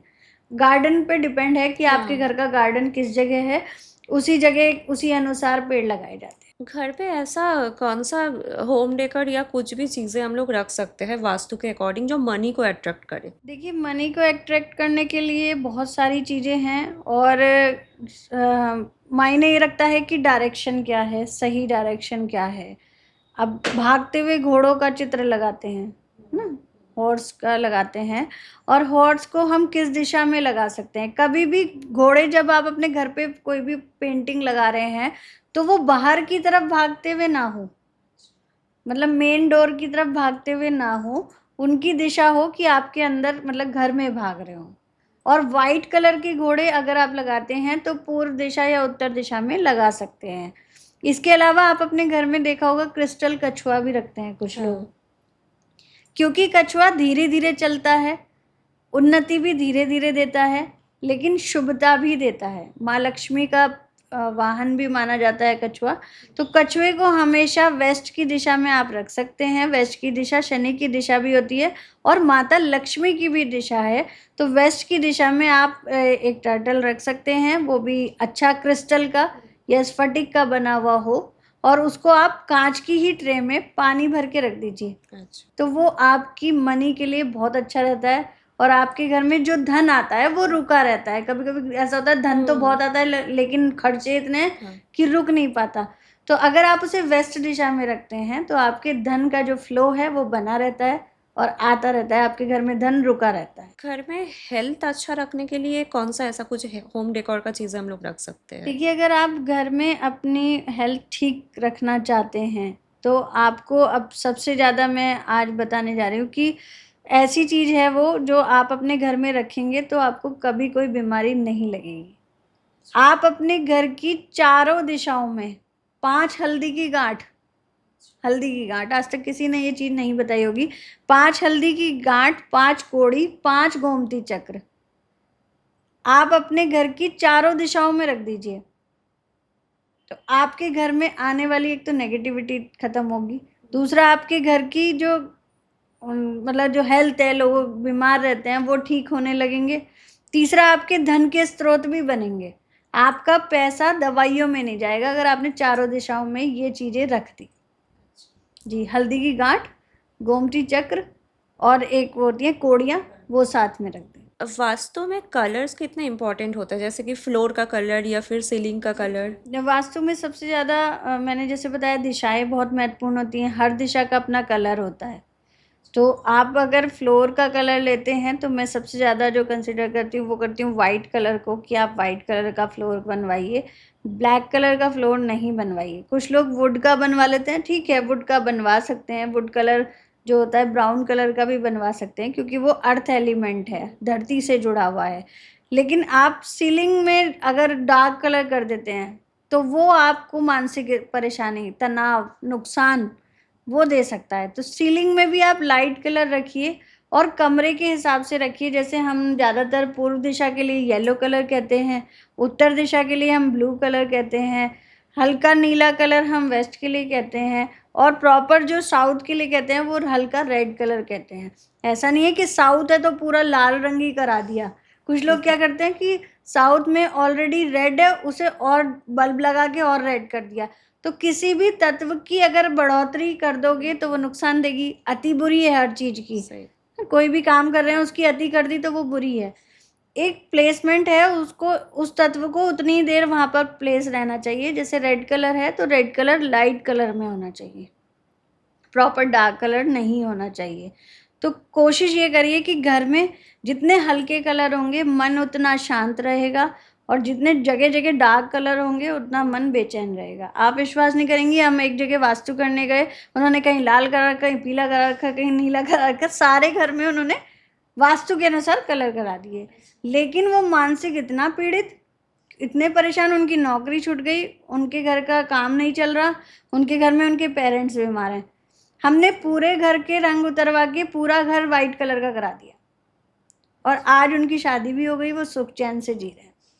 तो ये चीज़ नहीं करनी चाहिए अगर आपको उस चीज़ के बारे में नहीं पता है। घर पे जैसे रूम डेकोर के लिए काफ़ी सारा शोपीस होता है। जी। कहीं कहीं लोग आइडल जैसे कि लाफिंग बुद्धा या नॉर्मल बुद्धा या आदि योगी ये सब टाइप का शोपीस भी रखते हैं। तो वास्तु के हिसाब से ये कितना इम्पोर्टेंट होता है देखिए या इम्पोर्टेंट है। लाफिंग बुद्धे को तो हम वास्तु में हम अपने नहीं लेते, वो तो एक चाइनीज चीज हो गई। हमारे कुबेर भगवान ही वास्तु बुद्धा बना दिया, ठीक है ना। तो आपको अगर अपने घर में रखने हैं तो कुबेर भगवान रखिए। कुबेर भगवान को आप रख सकते हैं उत्तर की दिशा में, जो आपके लिए मनी अट्रैक्ट करते हैं। हाँ, आप देखते हैं ना दिवाली पे भी हम कुबेर भगवान की पूजा करते हैं। तो लाफिंग बुद्धा तो मैं किसी को नहीं कहूँगी कि आप रखिए। आप कुबेर भगवान की मूर्ति रख सकते हैं, या एक गाय और गाय के नीचे बछड़ा दूध पी रहा हो, हाँ तो ऐसी मूर्ति आप अपने उत्तर की दिशा में रखें तो आपके पैसों में बरकत होती है। दूसरा, आप अपने घर में क्या है कि जैसे आप पति पत्नी का फोटो लगाते हैं, तो वो आप साउथ वेस्ट के बीच की वॉल पे लगाइए। उनके रिश्तों में कभी कड़वाहट नहीं आएगी, वो हमेशा उनके रिश्ते बन के चलते रहेंगे। दूसरी बात, अगर बच्चों के लिए कुछ अच्छा चाहते हैं जीवन में, तो वेस्ट की वॉल पे उन महान जितने भी हमारे महान लोग थे, उन सब का, जो बहुत बड़े योद्धा थे या जो हमें मतलब कहते हैं ना कि गांधी जी हैं या कुछ भी हैं, जो बड़े बड़े लेखकार भी हैं या जिन्होंने हमारे देश की सेवा की है, जो बड़े बड़े भी लीडर हैं, उन सब की फोटो अगर आप वेस्ट वॉल पे लगाते हैं तो हमारे बच्चों का जीवन बहुत ज़्यादा सफल होता है और बच्चे आगे जीवन में कुछ ना कुछ बन के ही निकलते हैं। तो जो आपके जीवन में अच्छे लोग हैं, बड़े लोग हैं, जिन्हें मतलब पूरी दुनिया जानती है, जो महान हैं, आज जैसे अशोका था, अशोका महान था, ठीक है ना। तो उनकी फ़ोटो अगर हम इधर लगाते हैं वेस्ट वॉल पे तो वो बहुत अच्छी मानी जाती है। बाकी अगर कोई पानी वाला फ्लो लगाना है, जैसे कोई बुद्धा लगाना है और उसमें वाटर सप्लाई है, तो वो हम नॉर्थ वॉल पर लगा सकते हैं। उससे बहुत लाभ मिलता है उससे, क्योंकि वो जल तत्व का दिशा है। तो वहाँ पर जितने हम पानी से भरे हुए एलिमेंट्स लगाते हैं, वहाँ पर वो बहुत शुभ देते हैं, मतलब शुभता प्रदान करते हैं। घर का जैसे हम लोग फ्लोर के बारे में बात किए, सीलिंग के बारे में बात किए, इवन अलग अलग रूम का प्लेसमेंट के बारे में भी बात किए।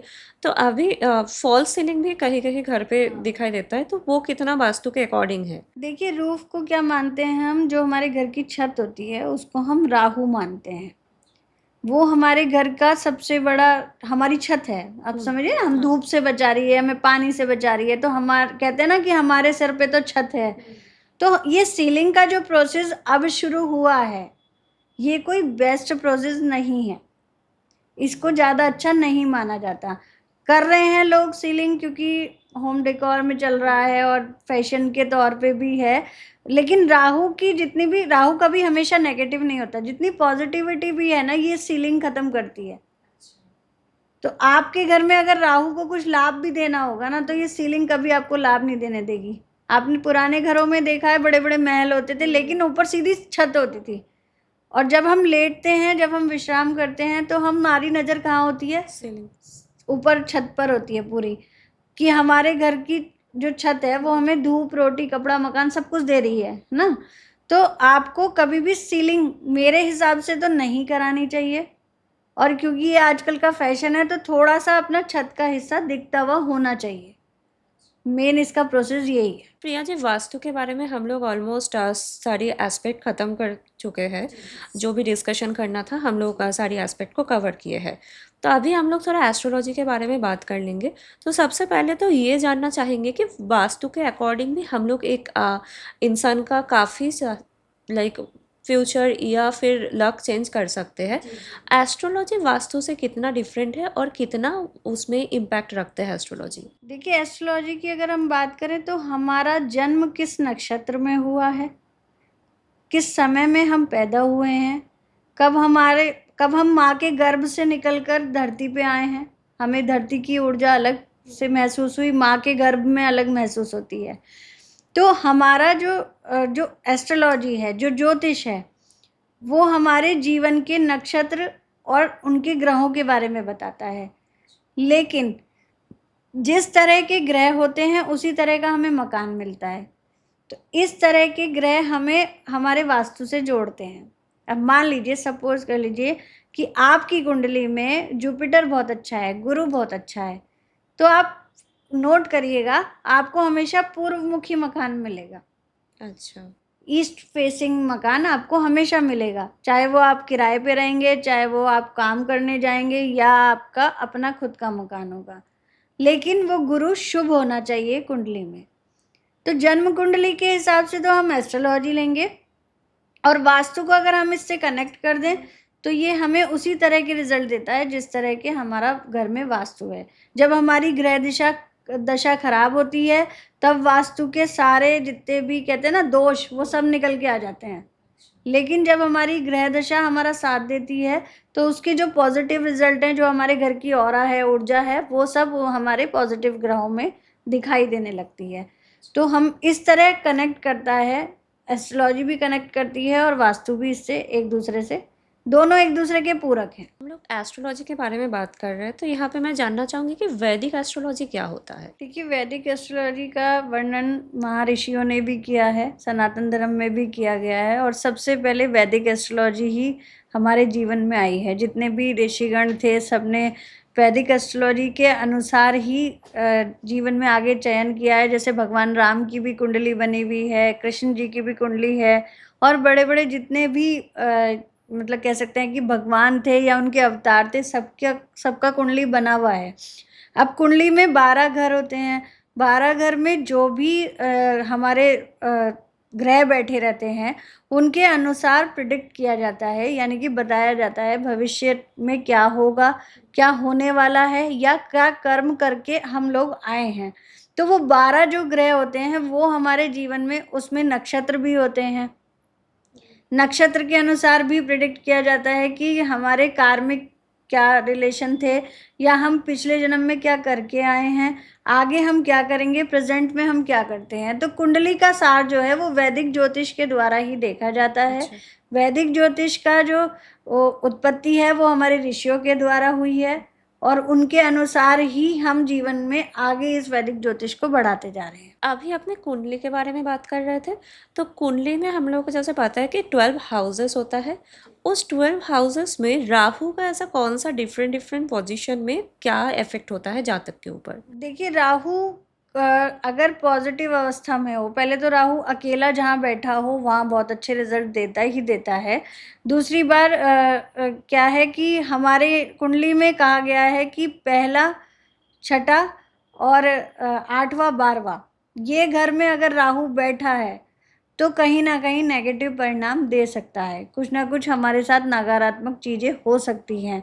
जब भी राहु 6th हाउस में बैठा हो तो आपके ऊपर कोर्ट केस, आपके ऊपर एलिगेशन यानी कि कलंक जैसी चीज़ें लग सकती हैं, या आपके ऊपर कोई भी ऐसी चीज़ जो आपने नहीं की हो, इवन आदमी मर्डर तक कर सकता है। तो राहु का जो प्लेस, राहु एक छाया ग्रह है जो बहुत ही एग्रेसिव है, उसको आप पोलाइट तरीके से हैंडल नहीं कर सकते। वो आपके अंदर उसी तरह का व्यवहार डाल देता है जिस तरह का वो ग्रह है। लेकिन अगर वो 11th हाउस में बैठा है या वो आपके 3rd हाउस में बैठा है तो आपको लाभ दे सकता है। मतलब आपको करंट कह सकते हैं कि अथाह पैसा दे सकता है, आपको इतना पैसा दे सकता है, चाहे वो गलत तरीके का हो या सही तरीके का हो। अचानक धन की प्राप्ति भी राहु ही करवाता है, अच्छा। और अचानक धन को खत्म भी राहु ही करवाता है। अच्छा। तो वो हमें अपनी समझदारी से कि कैसे काम करना है, कोई गलत काम नहीं करना है, कहाँ पैसा लगाना है, वो हमें प्रिडिक्ट करना पड़ता है, देखना पड़ता है कुंडली के अनुसार, या अपने क्लाइंट को समझाना पड़ता है कि आप इस चीज़ का यूज़ कैसे कर सकते हैं। तो राहु हर जगह नेगेटिव नहीं है। अच्छा। कुंडली में हर जगह राहु नेगेटिव, लेकिन राहु जब भी चंद्रमा के साथ बैठेगा तो आपको तनाव देगा। अच्छा। अगर वह आपके भाग्य स्थान में बैठा है, यानी कि भाग्य स्थान होता है 9th हाउस, अगर वहाँ राहु चंद्रमा की युति बनी हुई है तो आपके भाग्य में अवरोध होगा ही होगा। अच्छा। आपका भाग्य कभी भी सटीक नहीं चल सकता। सीधा नहीं चलेगा, कोई ना कोई अड़चन आपको आएगी, पढ़ाई में भी अड़चन आएगी, आपको काम करने में भी अड़चन आएगी, नौकरी बार-बार छूटेगी। अच्छा। तो ये राहु की प्लेसमेंट है कि जहाँ पर राहु अच्छे रिजल्ट दे सकता है। 11वें घर का राहु बहुत अच्छा होता है वहाँ, क्योंकि धन संपदा का घर है 11वां घर। तो 11वें घर में अगर राहु होगा तो अचानक धन की प्राप्ति होगी, लेकिन उस धन का यूज कैसे करना है ये आपको समझना होगा। कुंडली में ऐसे कौन सा चीज अगर रहता है तो फिर जातक का लक चेंज होता है? देखिए, लक की बात करें तो लक से हमारा 9वां घर और 12वां घर भी देखा जाता है, छठा घर भी देखा जाता है कि हमारा लक एकदम से चेंज हुआ। आपने देखा होगा कुछ लोग पहले तो बहुत गरीब थे, एकदम से इतने अमीर बन गए। तो कुछ ग्रह ऐसे होते हैं कि वो अपनी महादशा में असर दिखाते हैं। जैसे हमारे छठे ग्रह में कोई ऐसा ग्रह बैठा है जो हमें कुंडली में तो प्रभाव नहीं दिखा रहा, लेकिन जैसे ही उसकी महादशा शुरू हो जाती है तो हमें लाभ होना शुरू हो जाता है। जिस भी घर में शुभ ग्रह बैठा होगा वह अपनी दशा में आपको दुगना लाभ देगा, महादशा में। तो हमें कुंडली में ये देखना होता है कि गुरु की प्लेसमेंट कहाँ है, शुक्र की कहाँ है, मंगल की कहाँ है। अगर उसी कि हमें उसकी महादशा से ही लाभ होना शुरू हो जाता है। तो जब भी आपको तब तक वेट करना होता है, आपका लक एकदम चेंज नहीं होता, आपको तब तक वेट करना होता है जब तक वह उसकी महादशा ना आ जाए। तो इस तरह हमारा लक चेंज होता है, छठे से, 9वें से और 11वें घर से, हम 12वें घर से हमारा लक चेंज होने लगता है। तो हमें अपने ग्रहों को, जब भी हम कुंडली देखते हैं तो लोगों को जो लक देखते हैं, हम बोलते हैं ना कि अभी आपके लिए 2 साल बेकार है, लेकिन 2 साल बाद आपका भाग्य चमकेगा, क्योंकि उनकी उस समय दशा, महादशा जो है वो शुरू हो जाती है। हम लोग यहाँ पे लक के बारे में बात कर रहे हैं तो हम यहाँ पे जानना चाहोंगे कि कहीं ऐसा सिचुएशंस होता है कि जातक का बिजनेस या जॉब में ग्रोथ नहीं हो रहा है, ऑब्स्टकल्स हो रहा है, तो कुंडली में ऐसा क्या चीज़ होता है जो उसको ऑब्स्ट्रक्ट करता है एंड उसको कौन सा हम लोग कैसे रेक्टिफाई कर सकते हैं? जैसे मैंने कहा ना कि भाग्य में अवरोध, अगर आप नौकरी कर रहे हैं, बिजनेस कर रहे हैं तो भाग्य में अवरोध होगा। भाग्य हमारा धर्म का भी स्थान है, वो 9th हाउस है। वहाँ पर किसी भी नेगेटिव प्लैनेट्स की दृष्टि पड़ रही है या फिर कोई नेगेटिव प्लैनेट्स उसके अंदर बैठा है तो हमारे भाग्य में अवरोध होता है। चलता चलता बिजनेस रुक जाएगा, जॉब बार बार छूटेगी, जॉब नहीं मिलेगी, सालों हम खाली पड़े रहेंगे। हमको वर्क करना होता है कि 9th हाउस पे और 11th हाउस पे हम कैसे वर्क कर सकते हैं जिससे हमारी जो चीज़ें हैं वो बैलेंस हो जाती हैं। उसी के अनुसार स्टोन भी पहनाए जाते हैं। जैसे पहले घर का स्टोन हम पहना सकते हैं, जो लगन कुंडली में ग्रह बैठा है, राशि बैठी है, उसका भी हम रत्न पहना सकते हैं। 9वें घर का भी पहना सकते हैं और 11वें घर का भी पहना सकते हैं। तो अगर इनके रत्न भी हम पहना दें तो लोगों को सपोर्ट मिलने लगता है और उसी तरह की उनकी पूजाएं हम बताते हैं कि आप इस तरह की पूजा कीजिए या इस तरह के आप उपाय करें तो आपको लाभ होना शुरू हो जाता है। तो अवरोध जो देता है वो भाग्य स्थान देता है। आपकी कुंडली पूरी ठीक है, लेकिन भाग्य स्थान में जब भी गड़बड़ होगी तो आपके जीवन में अवरोध होगी, रुकावट होगी और आपको हमेशा परेशानी होगी। तो हम लोग जब राहु के बारे में बात कर रहे थे तो वहाँ पे आपने बोले कि 6th हाउस में अगर किसी का राहु है तो वो नेगेटिव इफेक्ट देता है, तो उसके लिए रेमेडीज क्या हो सकती? देखिए, अगर आपका 6th हाउस में राहु है तो वो आपके 12th हाउस को भी देखता है, जो हमारा विदेश का खर्चों का कारक होता है, वहाँ से खर्च बहुत होता है। तो जब वहाँ पर राहु प्लेस्ड होता है तो एक सबसे अच्छी रेमेडी जो बहुत अलग है, आपको क्या करना चाहिए कि चाय पत्ती, आप जानती हैं, चाय पत्ती को उबाल लेना है, उसमें थोड़ी सी सौंफ डालनी है और उसको पकाकर पानी को फेंक देना है। चाय पत्ती को आपको छान लेना है, चाय पत्ती को जाके आपको टॉयलेट में फ्लश कर देना है। अच्छा। तो ये राहु की बहुत अच्छी रेमेडी है, जिसकी वजह से आपके ऊपर कोर्ट केस चल रहे हो, आपको धन हानि हो रही हो या आप पे कलंक लगाया गया हो, तो विदिन अगर आप ये 11 बुधवार करते हैं तो आपको तुरंत लाभ होने लगता है। ये इसकी सबसे बड़ी रेमेडी है। अच्छा। कि चाय पत्ती का यूज़ हम कैसे राहु की तरह कर सकते हैं। तो राहु को शांत करने के लिए आप ये चाय पत्ती वाला अगर उपाय करते हैं तो आपको 100% लाभ होते हैं। और जॉब और बिजनेस में ऑब्स्टेकल्स या किसी को मनचाहा जॉब नहीं मिल रहा है या बिजनेस में उतना ग्रोथ नहीं हो रहा है, उसके लिए क्या रेमेडीज हो सकता है? देखिए, बिजनेस को तो हम देखते हैं सेकंड हाउस से भी देखते हैं, सेवन्थ हाउस से भी देखते हैं, और जॉब के लिए हम देखते हैं टेंथ हाउस देखते हैं। तो बिजनेस के लिए अगर सेवन्थ हाउस में राहु, शनि या कोई भी ऐसा प्लेनेट्स है जो आपको परेशानी दे रहा है, या सेकंड हाउस में उसकी दृष्टि है, तो उसके लिए भी हमें, जब बिजनेस में दिक्कत आती है तो बिजनेस में ज़्यादातर गुरु को देखा जाता है कि आपका गुरु किस तरफ बैठा है, क्या वो उसके साइड इफेक्ट हैं। तो वहाँ के लिए हमको सबसे अच्छी जो रेमेडी करनी चाहिए, वो हमें केले के पेड़ पर अच्छा। दीपक जला के आना चाहिए 42 दिन तक, 42 डेज तक। देसी घी का दीपक जलाना चाहिए। केले का वृक्ष सबसे शुभ माना जाता है, जो विष्णु जी का वृक्ष है। अगर आप कोई भी व्यापार कर रहे हैं तो केले के वृक्ष पे लगातार 42 दिन तक अगर आप दीपक जलाते हैं तो आपके व्यापार में बढ़ोतरी होती है और आपके गृहस्थ जीवन में भी सुख समृद्धि बनी रहती है। रिलेशनशिप प्रॉब्लम जैसे कि डाइवोर्स या ब्रेकअप या पति पत्नी में नहीं बन रहा है, या फिर ऐसा भी दिखता है कि काफ़ी सारा दोष रहता है, जैसे कि आपका मांगलिक दोष रहता है जो रिलेशनशिप को ख़राब करती, तो कुंडली में ऐसा क्या रहता है कि ये सब सिचुएशन अराइज होती? देखिए, कुंडली में क्या है कि मांगलिक के लिए तो हम बताएंगे कि मांगलिक दोष मंगल की प्लेसमेंट पे होता है। जहाँ भी मंगल होगा, या अष्टम भाव में मंगल होगा आपका, या लगन में मंगल होगा, तो भी आपका मांगलिक दोष बनेगा। मांगलिक दोष के लिए मांगलिक वर ही, जैसे मांगलिक कन्या है तो उसके लिए मांगलिक वर का ही चयन किया जाता है। मंगल क्या है? मंगल एक ऊर्जा है, एक्स्ट्रा ऊर्जा है, एक्स्ट्रा ऑर्डिनरी। मतलब एक तो हम नॉर्मल आदमियों के अंदर जो काम करने का हुनर है वो है। एक आपने कई बच्चे देखे होंगे जो बेमतलब उछलते कूदते रहते हैं, खेलते रहते हैं, और उन्हें किसी से कोई मतलब नहीं। मंगल क्या है? ऊर्जा का कारक है, अग्नि का कारक है।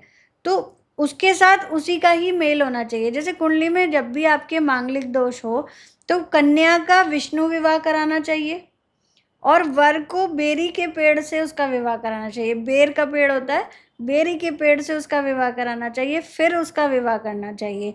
ये मांगलिक दोष को कम करता है। खत्म कभी नहीं होता है। किसी ने कहा कि 28 साल के बाद कम हो जाएगा, खत्म हो जाएगा, तो देखिए जो कुंडली में प्लेस्ड हो गया वो कभी खत्म नहीं होता। और आपका वैवाहिक जीवन कब खराब होता है? जब आपकी कुंडली में राहु, शनि की दृष्टि, केतु की दृष्टि सप्तम भाव में हो, या सप्तम भाव में केतु बैठा हो। केतु का मतलब होता है डिटैचमेंट। केतु हमेशा अलगाव कराता है, एक दूसरे को अलग करा देता है। सप्तम भाव गृहस्थ जीवन का भाव होता है। अगर वहाँ केतु बैठा है या केतु की दृष्टि पड़ रही है तो आप पति पत्नी अलग हो जाएंगे, कभी एक साथ नहीं रह पाएंगे।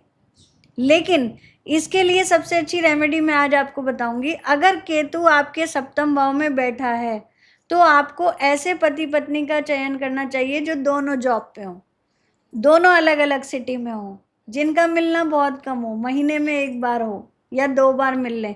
दूसरी रेमेडी केतु की सबसे अच्छी मैं बताती हूँ कि जितने भी ये स्ट्रीट डॉग हैं, जितने भी बाहर के गली के कुत्ते हैं, उनको भोजन कराएं, उनकी सेवा करें। दोनों पति पत्नी मिलके उनकी सेवा करें।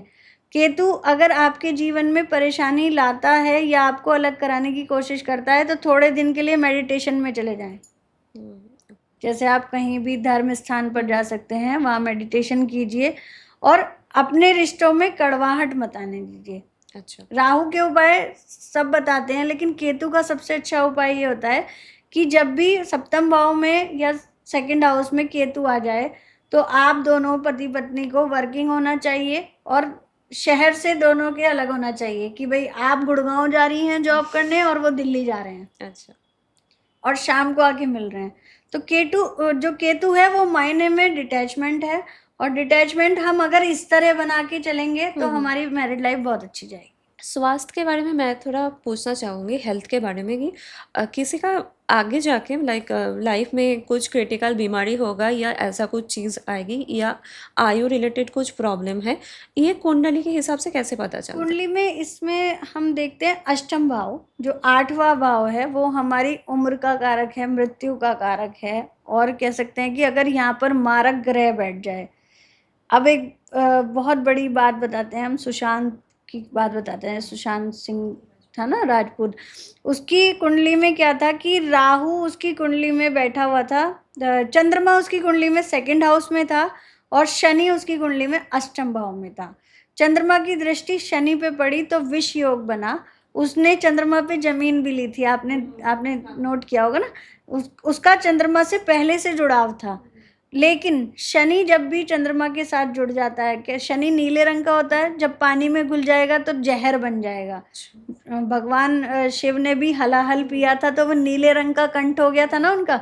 तो जब भी शनि और चंद्र की युति बन जाएगी तब हमारा मृत्यु योग बन जाएगा, या फिर हम खुद ही सुसाइड कर लेंगे, या सामने वाला हमें इस तरह टॉर्चर कर देगा कि हम सुसाइड की बात पर उतर जाएं। हाँ, तो आयु और मृत्यु जितनी भी होती है वह अष्टम भाव से देखी जाती है। अगर यहाँ पर शुभ ग्रह हैं तो आपकी आयु में कोई दिक्कत नहीं आती है। थोड़ी बहुत छोटी मोटी बीमारियां लगी रहती हैं, लेकिन बड़ी बीमारी भी हम अष्टम भाव से देखते हैं। अगर आपको अष्टम भाव में कोई भी मंगल ग्रह आ गया है तो आपको कहीं ना कहीं ब्रेन से जुड़ी हुई बीमारी होगी। छठे भाव को देखते हैं तो जल्दी ठीक होने वाली बीमारियां, जैसे पेट में दर्द हो गया ठीक हो गया, दवाई खा ली ठीक हो गया, बुखार हुआ ठीक हो गया, या कोई छोटी छोटी फुंसी फोड़े हो गए तो ठीक हो गया। लेकिन अष्टम भाव देता है आपको कैंसर भी दे देता है, अच्छा। Brain haemorrhage. सूर्य है तो हार्ट अटैक, आपकी मौत हार्ट अटैक से होगी। मंगल है तो ब्लड से रिलेटेड होगी। शनि है तो आपको एक्सीडेंट भी देगा, कैंसर भी देगा। और राहु है तो राहु भी कहीं ना कहीं आत्मदाह, यानी कि आपको सुसाइड करनी होगी। मतलब कुछ ना कुछ ऐसी चीजें अष्टम भाव में भेज देता है। जब उनकी महादशा आती है तब आदमी के ऊपर इस तरह की परिस्थितियां गुजरती हैं। तो हम आयु भी देखते हैं, वहां से मृत्यु भी देखते हैं। अष्टम भाव हमारी कुंडली का मेन कारक होता है कि वहां से हमारी कितनी आयु होगी या हम किसके साथ कितने लकी हैं, ये भी देखते हैं। अचानक धन भी अष्टम भाव देता है। किसी का अगर अष्टम भाव खराब है तो उसको कैसे सुधार करना चाहिए? देखिए, अष्टम भाव को ना बहुत ही मतलब कह सकते हैं कि बहुत रूड माना गया है और बहुत मूडी माना गया है अष्टम भाव को। अष्टम भाव को सुधारने के लिए हमें, जैसा मैंने आपको बताया कि मेडिटेशन बहुत ज़रूरी है, जीवन में स्थिरता बहुत ज़रूरी है, समझदारी बहुत ज़रूरी है। अगर अष्टम भाव को सुधारना है जीवन में तो एक तो गलत काम, रिश्वत और इन सब चीज़ों से बचना चाहिए। और दूसरा क्या है कि मेडिटेशन सबसे ज़्यादा करना चाहिए, क्योंकि इंट्यूशन पावर, कहते हैं ना, इंट्यूशन पावर हमें अष्टम भाव देता है। तो आपका मन जितना, कहते हैं ना, मन चंगा तो सब कुछ चंगा। हाँ, तो अगर मन शुद्ध होगा तो आपकी आयु और आपका अष्टम भाव सुधरता चला जाएगा। उसमें आपके कर्म मायने रखते हैं कि आप किस तरह के कर्म कर रहे हैं। अष्टम भाव आपका वहीं पर ही चोट पहुंचाएगा। अगर गलत काम कर रहे हो तो गलत चोट पहुंचाएगा, सही काम कर रहे हो तो सही चीज़ें पहुंचाएगा आपके साथ। तो इस तरह हम इसे सुधार सकते हैं। प्रिया जी, हम लोग काफ़ी सारा एस्पेक्ट में डिस्कस कर चुके हैं। हम लोग डिस्कशन का ऑलमोस्ट एंड में आ चुके हैं। ख़त्म करने के पहले हम जस्ट एक क्वेश्चन पूछना चाहूँगी कि जैसे कि बड़े बड़े आदमी होते हैं, जैसे कि सक्सेसफुल आदमी, जैसे फिल्म की दुनिया में हम लोग मान लेते हैं कि अमिताभ बच्चन, या इंडस्ट्री में मुकेश अंबानी। तो इन लोगों के घर के वास्तु में ऐसा कौन सी चीज़ रहते हैं कि इन लोगों का सब बरकत बनी रहती है? देखिए, इनके घर के वास्तु में अगर हम बात करें ना, तो इनके घर में जो भी चीज़ होती है, एक तो इनके घर में हमेशा पूजा पाठ चलती रहती है। आपने देखा होगा अंबानी के घर में भी जब शादी हुई तो पूजा पाठ में कोई कमी नहीं थी। सबसे ज़्यादा हवन पूजा समय समय पे चलती रहती है। दूसरा, ये अपने ईशान कोण को बहुत स्वस्थ रखते हैं, बहुत साफ सुथरा वहाँ पर पूजा स्थल, और नियमित रूप से मंत्रोच्चारण पूजन चलता रहता है इनके घर में। इनके घर में सबसे अच्छी चीज़ क्या होती है कि जो घर के एक एक सदस्य हैं, आपने देखा ना, नीता अंबानी हाँ। भी मैच में बैठी हुई चैंटिंग करती रहती हैं, कुछ करती रहती हैं, लेकिन हर मेंबर उनके घर का कोई ना कोई चैंटिंग करता रहता है। अच्छा। इसलिए नहीं कि वो अमीर हैं, मतलब उनको कोई काम नहीं है, उनको वो कर सकते हैं चैंटिंग। आप जो स्मरण है वो मन में भी कर सकते हो। आप ऑफिस जाते हो तो रास्ते में स्मरण कर सकते हो। इसलिए वो लोग अपने आधार पे सक्सेसफुल हैं। लॉस उन्हें भी होते होंगे सही। ना, हानियां उन्हें भी होती होंगी, लेकिन वो उसे कवर कर लेते हैं। अगर अपने घर का ईशान कोण पूर्व दिशा स्वस्थ है तो आप भी एक अच्छे, कह सकते हैं कि अच्छे अमीर आदमी बन सकते हैं। प्रिया जी, अभी हम लोग अभी तक जितना भी बातें किए, अगर ये डीपली देखा जाए तो पूरा ही साइंटिफिक बातें कि हम लोग वास्तु रिलेटेड, एस्ट्रोलॉजी रिलेटेड। तो इस पॉइंट में हम एक चीज़ समझना चाहूँगी कि घर के मंदिर में रेगुलर बेसिस पे पूजा करना कितना ज़रूरी होता है। देखिए क्या है कि हमारा शरीर पंच तत्वों से बना है, 5 तत्वों से बना है। पाँचों को तत्वों को बैलेंस करने के लिए, अब हम साइंस में भी देखते हैं ना कि कोई चीज़ क्या है कि हम ऑक्सीजन क्या है लेते हैं और फिर छोड़ते भी हैं, ठीक है ना? ऑक्सीजन ली और छोड़ी। हमने किस समय कौन सी ऑक्सीजन ली, कौन सी ऑक्सीजन छोड़ी है, ये सबसे ज़्यादा साइंटिफिक काम करता है। अब हम सारे दिन, हमारे पेट में पाचन क्रिया है, वो पूरे दिन चलती रहती है। अगर हम उसे आराम नहीं देंगे तो हम बीमार पड़ जाएंगे, ठीक है? इस हाथ को अगर हम ऐसे रखेंगे तो ये सुन्न हो जाएगा, लेकिन अगर हम इस हाथ को ऐसे हिलाएंगे या कार्य करते रहेंगे, साइंटिफिक रीज़न, वैज्ञानिक रीज़न यही है कि अगर हम इस काम, डॉक्टर भी कहते हैं कि अगर आपके यहाँ चोट लग गई है तो आप एक्सरसाइज हाँ। करिए। तो अगर हम इस हाथ को ऐसे ही रखेंगे तो हम इसे सुन्न कर देंगे, लेकिन हम इसे किसी काम में लगा देंगे तो ऊर्जा बहुत मायने रखती है। यही वैज्ञानिक कारण होता है कि भोजन करने के लिए भी समय बनाया गया है और भोजन को पचाने के लिए भी समय बनाया गया है। अगर हम आपको बात करें तो श्राद्ध पक्ष में हम पूड़ी कचौड़ी खाते हैं, लेकिन 15 दिन जब हम इतना हैवी खाना खा लेते हैं, उसके बाद नवरात्र हमें व्रत रखते हैं, क्योंकि हम उस पाचन क्रिया को बैलेंस करते हैं। पूजन करने से क्या होता है कि माइंड सारा दिन चलता रहता है, स्थिर तो नहीं होता। अब दिमाग को सारे दिन चलाओगे तो वो थक जाएगा, ज़्यादा काम करोगे तो नसों की दिक्कत हो जाएगी, मतलब डॉक्टर कहेगा कि आप आराम करो, पूरी नींद लो। पूजा करने से क्या होता है कि हमारा ध्यान लगाने से ये नसें जो हैं, जो सबकॉन्शियस हो जाती हैं, वो सब कंट्रोल में आती हैं। जो हमारे तत्व हैं, जो हमारे एलिमेंट्स हैं, वो काम करने लगते हैं। कभी कभी एक एलिमेंट से हम ज़्यादा काम कर लेते हैं, एक एलिमेंट से हम कम काम कर लेते हैं। तो वैज्ञानिक आधार ये है कि जब भी हम पूजा करने बैठते हैं तो हम अपने आप देखती हैं कि 5 चक्र भी होते हैं, उन चक्र को हम बैलेंस करते हैं ध्यान करते हुए। तो ध्यान करना वैज्ञानिक आधार पे बहुत ज़रूरी है। ईश्वर पूजा बहुत ज़रूरी है, पूजा भी इसी से ही कनेक्ट होती है। वैज्ञानिक आधार ये है कि कोई भी चीज़ एक ही तरफ नहीं चलती रहे, उसको थोड़ा विराम भी देना चाहिए। तो ये सबसे बड़ा साइंटिफिक रीज़न होता है हमारे पूजा पाठ का और हमारी चीज़ों को बैलेंस करने के लिए। थैंक यू प्रिया जी, आपके साथ बात करके बहुत अच्छा लगा। हम लोग काफ़ी सारा टॉपिक में बात किए। जी जी जी, थैंक यू वंस। तो ये था आज का पॉडकास्ट। उम्मीद है कि ये पॉडकास्ट आपको अच्छा लगा। अगर ये पॉडकास्ट आपके लाइफ में थोड़ा सा भी वैल्यू ऐड किया है तो इस पॉडकास्ट को आपके दोस्तों के साथ शेयर करिए और हमारे चैनल आनंदधारा पॉडकास्ट को सब्सक्राइब करके हमारे साथ जुड़े रहिए। अगर आप फेसबुक और इंस्टाग्राम में भी हमारे साथ जुड़ना चाहते हैं तो आप वहाँ पे भी हमें फॉलो कर सकते हैं।